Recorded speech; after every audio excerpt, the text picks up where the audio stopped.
Hey guys, what's up? This is Dan Stevers, and today we're going to be talking about keyframing. And now this is one of the most basic fundamental things you need to learn inside of After Effects to really do any type of project. Doesn't matter what it is, you have to understand keyframing and how it works, so that's what we're going to talk about.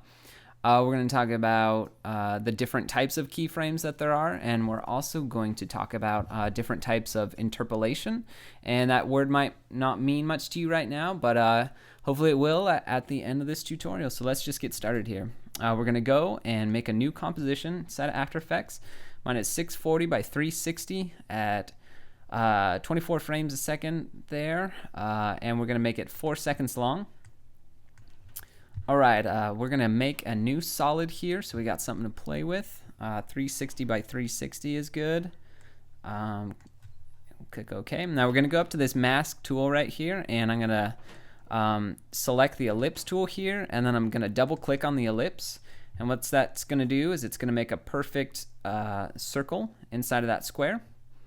And now you want to make sure that this button is turned off for what we're going to be doing. It's probably on by default. And so if it is darkened here, make sure that this little button that's called toggle mask visibility is turned off, and that will cause the edges of the mask to disappear, so you don't accidentally change your mask and deform your shape while you're working here. One thing we're going to do before we get started is we're going to go up into the preferences right here, and we're going to change our preferences to make sure that we're all on the same page here, so our keyframes are all acting the same way. So if you go up to the After Effects icon here, we're going to go to Preferences and go to General. And it's this check right here where it says Default Spatial Interpolation to Linear. And you want to make sure that that's checked. And After Effects by default, it's unchecked. So you want to make sure that default spatial interpolation is checked. So we'll click OK. Okay, now that that's checked, we're going to select our white solid down here on our timeline. We're going to hit S, and that will bring up our scale options here. And we're going to just drag this number down a little bit, and so we have a bit of a smaller sphere. We'll take it to like 40%. That's probably good. Maybe a little lower. Take it to 35%. Okay, so here we go. So this is how you make a keyframe inside of After Effects. What I'm going to do is I'm going to twirl up and then twirl down this icon right here to reset that from our scale. And you're going to want to click this little icon right here next to transform that will twirl down all the options here. And we're interested right now in the position. And the position is we're going to be moving this little ball around the screen. And the way you make a keyframe is you click this little stopwatch right here. Anything that has a stopwatch next to it inside of After Effects means that you're going to be able to animate it. So we can animate all these properties on this particular layer. But right now we're just concerned with the position. So I'm going to click this little stopwatch here. It darkens, and then you'll notice over on this side here, this is called our timeline here. It made a little yellow keyframe here. And it made it at 0 seconds by default unless you move this slider around.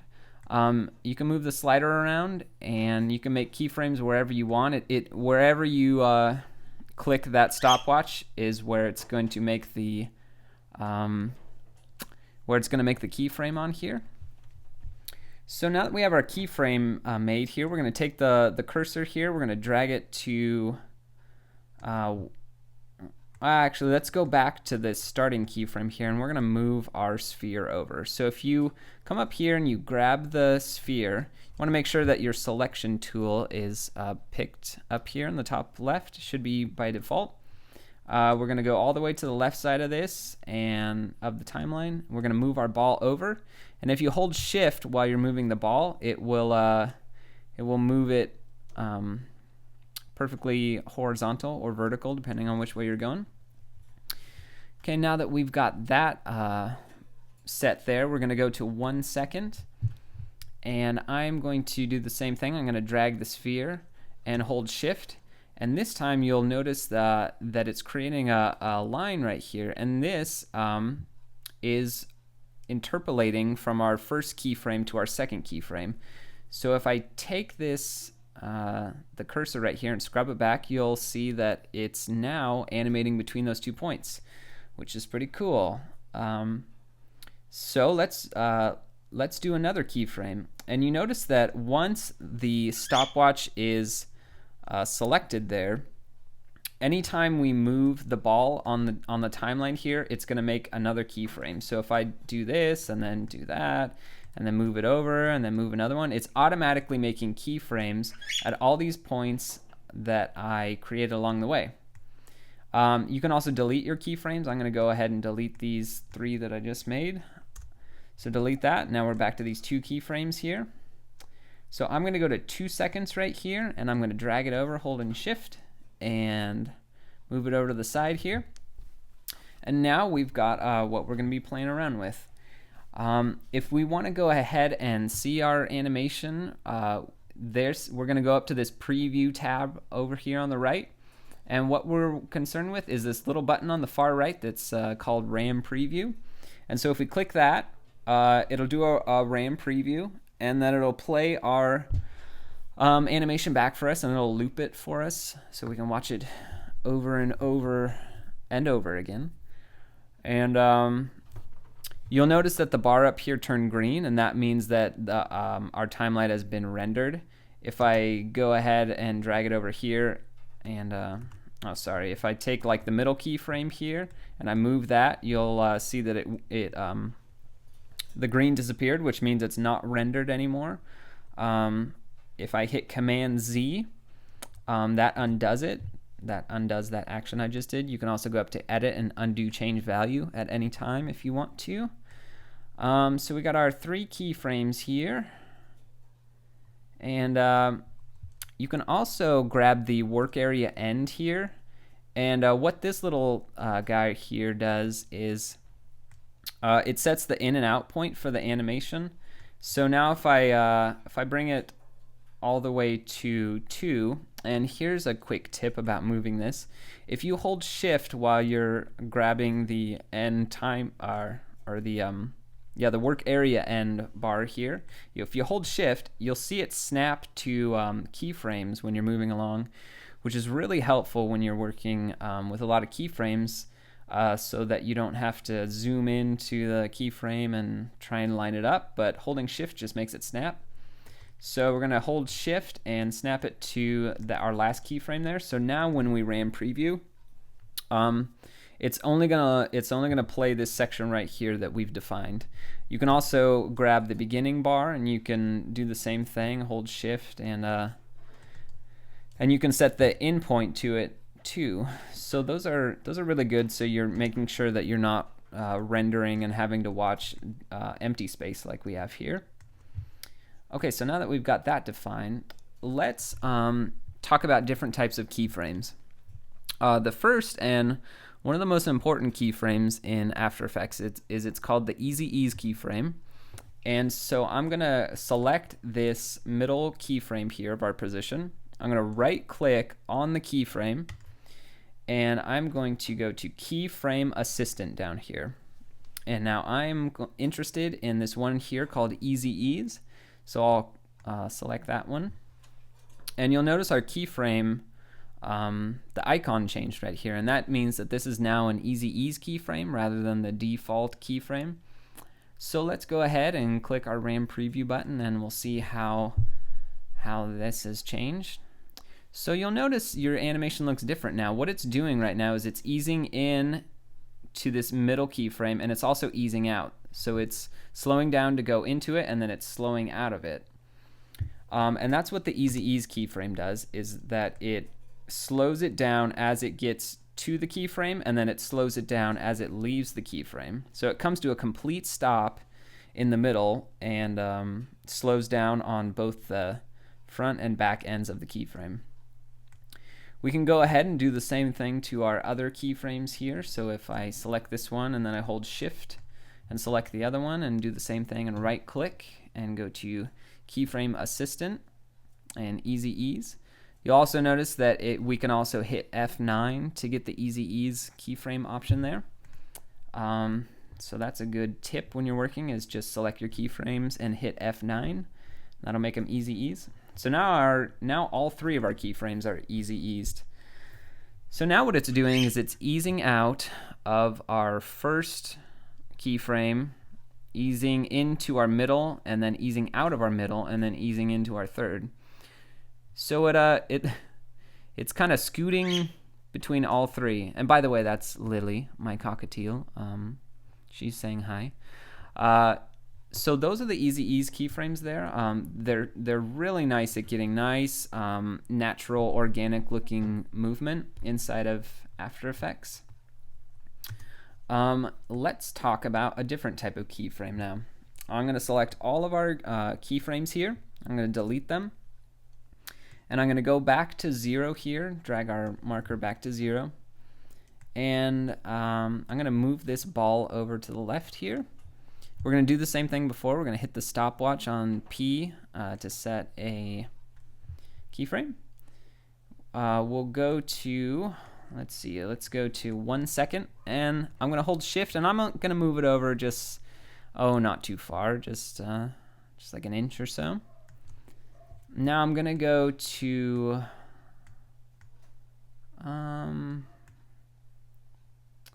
let's go like 1.5 seconds. And then we'll drag our ball all the way over to the right there. Oh, here's another thing. If you're not seeing this in seconds up here, it's a chance that it might be zoomed in or zoomed out. This bar down here is how you zoom in and out of your timeline. So I can zoom in, so I'm not seeing seconds anymore. Now I'm seeing frames here. So I'm seeing 8 frames, 12 frames. So that's and you can drag this window down here, slide around your timeline. That's just a little tip while working here. I'm going to take it and I'm going to zoom it all the way back to where it was before. Okay, so I've got our first keyframe on the right side here. I've got our second keyframe that's at 1 second, and it's about 1 inch to the right, and then it's going all the way to the right side of the screen. I'm going to do the same thing by holding Shift, and that snaps your cursor around to the keyframes. Like I said, this is one of the most important things to remember when you're working in After Effects is hold Shift when you're moving the cursor around so it snaps on to your keyframes there. So I'm going to go to the last one, and I'm going to drag this marker over, and I'm going to hold Shift, and that snaps it right to it. You can also hit B and N. B moves the beginning marker, and N moves the end marker. So that's another good tip there, is you can just go anywhere on the timeline and hit B and hit N, and it'll move those markers there. That's a good tip. So let's go back to that, our third one, and hit N on it, and that sets our N marker there. Okay, so we'll hit a RAM preview, and we'll see what's going on here. So we're moving really slowly and only a little bit until we get to this third keyframe when it shoots over. So we're going to be talking about the ease out keyframe right now. So if we right click on the middle keyframe, because I want it to go a smooth transition from this middle point to here, because right now it's really jerky. So we're trying to smooth that out. So this is what the ease out keyframe is used for in this particular instance, because I'm easing out of the second keyframe towards the third keyframe. So right click on your keyframe. I'm going to go to Keyframe Assistant, and we're going to go to Easy Ease Out. And this is going to be, now you'll see the marker changed to a different icon this time, different than the Easy Ease. So this is the Ease Out icon there. So now if we hit a RAM preview, you'll notice that it gradually changes the velocity from this second keyframe to the third keyframe. So it's easing out of the second keyframe into the third keyframe. Now, so that's what ease out does. Now, if we wanted to do an example where you would use ease in, if you want to know how to use that, it would basically be the opposite sort of movement. So ease in is when you want to ease the motion in from a fast moving keyframe to a slow moving keyframe. So I'm going to set keyframes here, and we're just doing the opposite we did before. So first keyframe going really fast all the way across the screen to second keyframe, and then second keyframe is only moving a little bit towards the third. Hit N there on my third keyframe. Okay, so if we right click on the second keyframe now and go to Keyframe Assistant and go to Easy Ease In, now it'll be doing the opposite. It will be gradually changing the velocity from the first to the second keyframe there. So it's easing into our second keyframe. And that's a good way to remember how these keyframes work. This one's called Easy Ease In, and it's easing into the keyframe that you put it on.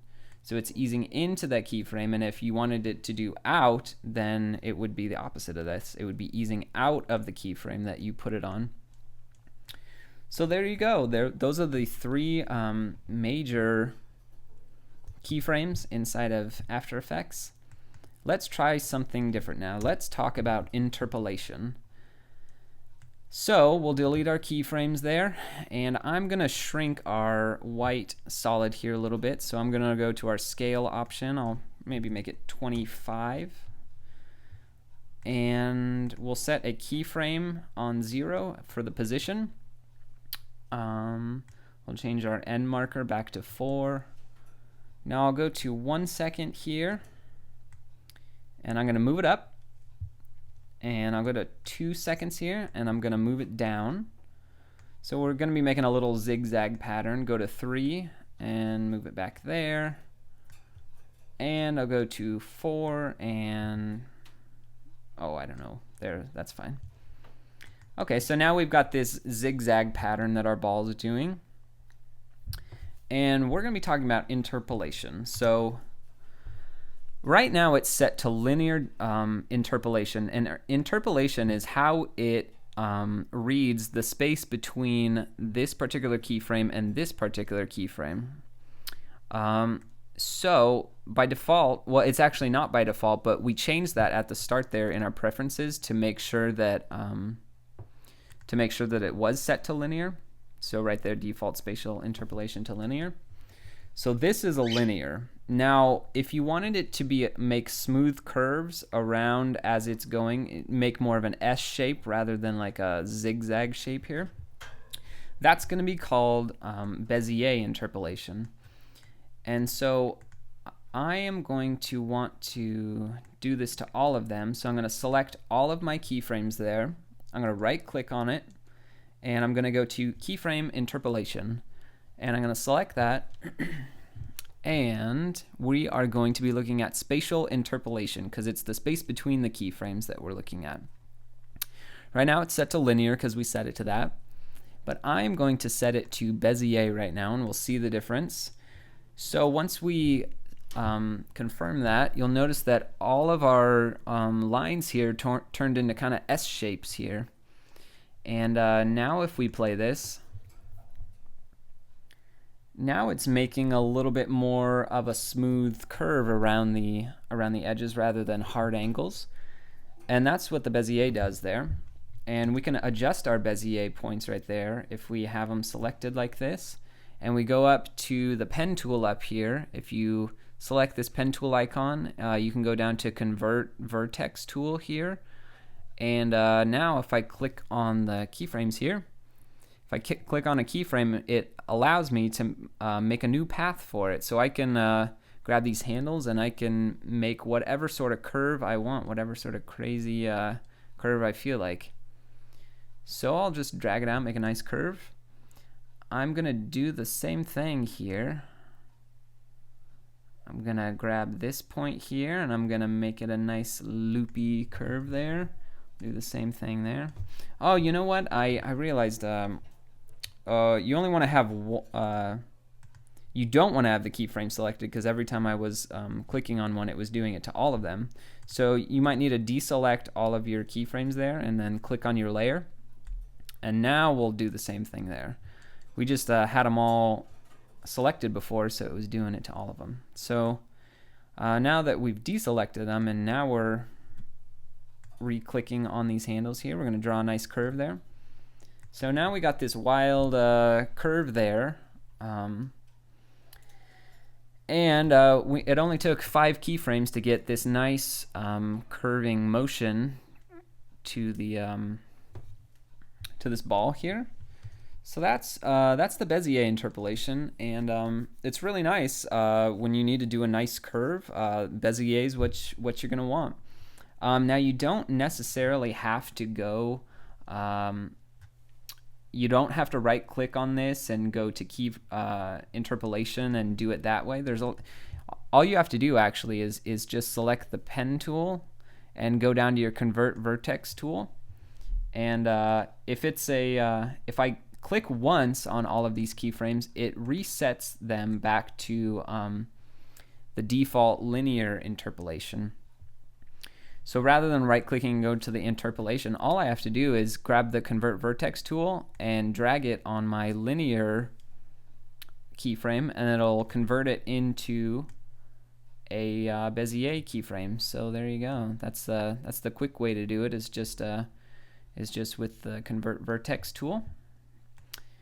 So there you go. Those are the basic keyframes here inside of After Effects. I'll show you guys one more trick that's pretty cool, and this is one that I use a lot. And what it does is I want to have the velocity remain constant between all of these, because right now it's not constant. It's going a little bit slowly towards this one, then kind of quickly towards this one, quickly towards that one, and then slowly towards that one. And you can tell the speed of it by how many dots there are there. So the farther apart the dots are, the quicker it's moving. So you'll see here, maybe it's hard to see, but I think you can see it. You can see how closely together the dots are here, and then you can see how they're further apart on this section right here, which means it's moving faster. So I'm gonna go back to my normal size here. And by the way, this is how you change the screen size here. That, or you can just roll the mouse, a mouse wheel. That will zoom in and out too. Anyways, so like I said, we're trying to smooth out all of this velocity between these keyframes here, because I want the dots to be equally spaced, because that will mean that the velocity is the same. So if I select our 3 inner keyframes, because I'm not concerned with the beginning and end. What I want are all the keyframes between, so these 3. Now if I right click on them and I go to this option right here that's called Rove Across Time. Now this is going to do what I said I wanted it to do, and it's going to space out the velocity between all of these keyframes. So if I click on that, you'll notice now all the spacing, the dots on these on this line here of our animation are all equal, which means it's going to be traveling at the same speed the entire animation. And it also will move your keyframes on your animation here. It will adjust them, so it'll scoot them a little bit each way, so it makes it perfectly smooth. So now let's go ahead and check out this animation now. Cool, now it is moving at the exact same speed across the whole S there, and that is pretty cool, because sometimes you want your animation to be constant, and this is how you achieve that with the Rove Across Time feature there. Here's another cool feature of it. We'll go back to our selection tool. If I drag the end point here, you'll notice that our Rove Across Time keyframes here, they all stretch kind of like an accordion here. And so I can easily adjust my entire animation by just selecting either the tail or the beginning there. So I can make this happen real fast here. So I'll just shrink that, and now it's flying. So look at that. Wow. I know this tutorial is about keyframing, but ultimately we're trying to make things that look good here, right? So let's do something real quick that's going to make this look a lot better. So we're going to add some motion blur to this, and motion blur acts to smooth out the motion visually for your eye. It makes it not so hard to look at, because right now our animation, I'm going to set these back to Rove Across Time, and then I'm going to bring this in here and do that, because right now it's kind of hard to focus on the ball. It kind of looks like it's strobing around the screen. So we're going to try and fix that right now, and this is a cool little tip here. So we're going to be adding motion blur to this. So adding motion blur to anything to our comp is going to be a two-step process. The first button we want to click here is in our timeline here, and it's called Enable Motion Blur, and it's a little bouncing ball symbol. So we're going to click that. And then we're also going to click the corresponding icon on our layer here. So you'll see this little ball motion blur icon at the top here. So we're going to click the little icon below that, and immediately you'll see our ball now is kind of blurry looking. So now, if we do a RAM preview, now it looks a lot more like it was actually filmed with a camera. It's a little easier on the eyes, and looks a lot nicer overall. So anyways, that's just a quick tip to make your animations look better. And I would hate to leave you guys without knowing how to export your movie here, how to actually get it out of After Effects. So I'll just show you that real quick, even though this tutorial isn't about it, but we'll just do it anyways. So you go up to Composition here and go to Make Movie when you are in that window there. That'll bring up this dialog here. We'll click on the output to, and I'll put it on my desktop, that's fine, whatever. And when you're ready to go, just hit render, and then and so now that we're on our desktop, we can see our movie right here. We can open it up and check it out, and there you go. We got a animation. We figured out some keyframes, how they worked, and hope that was helpful for you guys, and I'll see you guys next time.